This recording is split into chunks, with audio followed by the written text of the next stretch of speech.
అందరికీ నమస్కారం. రోజుకో పద్యం వేమన శతకం ఈ సిరీస్లో ఈరోజు వేమన పద్యం. కుక్క ఏమెరుంగు గురులింగ జంగంబు పిక్కబట్టి యొడిసి పీకుగాక సంతపాక తొత్తు సన్యాసి నెరుగున విశ్వదాభిరామ వినురవేమ.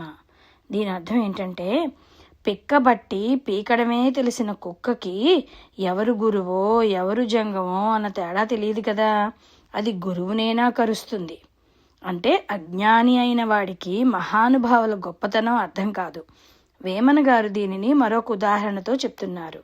సంతలో జీవనం సాగించే వేశ్యకి ఎవరు సన్యాసి ఎవరు సాధారణ మనిషి అన్న తేడా ఉండదు.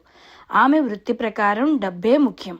అలాగే అజ్ఞాని వారి దగ్గరికి వెళ్ళినప్పుడు వాళ్ళు ఎలా ప్రవర్తిస్తారో వారికే తెలియదు. కానీ అక్కడికి వెళ్ళడం మాత్రం జ్ఞాని అయిన వాడి తప్పు అవుతుంది. అందుకే మనం అజ్ఞానుల సావాసాన్ని దూరంగా ఉంచుకుని మనల్ని మనం జాగ్రత్తగా కాపాడుకోవాలి అని వేమన గారు బోధిస్తున్నారు.